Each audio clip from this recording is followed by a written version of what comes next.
Assalamu alaikum. Урматтуу биздин мекемдештер, кыргызстандыктар. Бүгүнкү күнү биз Ташкентте болуп аткан эл аралык эт май багытындагы койлордун көргөзмөсүнө келгенбиз.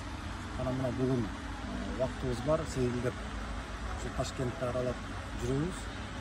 Айтайын деп атканыбыз, Кыргызстаныбызда стабилдүүлүк болсо, тартип болсо, адамзаты өзүнүн коросунда болгондой мамиле кылса, мына ушундай өнүгөт, өсөт, жакшы бир курулуштар пайда болот. Анан сейилдегенге мына ушинтип өкмөт шарт түзөт. Эгер биз өзүбүздөн гана баштасак, бардык нерсени бирөөнү сындагандан мурун өзүбүздөн баштасак, анан ошондо гана өнүгүү өсүү жолу ачылат деп ойлойм. Ошондон улам биздин Кыргызстаныбызда да өсүү болсун, өнүгүү болсун, ушундай жерлерибиз көп болсун. Мына келип көз кубанат экен да. Караңыздарчы, кандай керемет. Эл үчүн, өзүнүн жарандары үчүн, келген турист, меймандар үчүн жакшы шарттарды түзүп,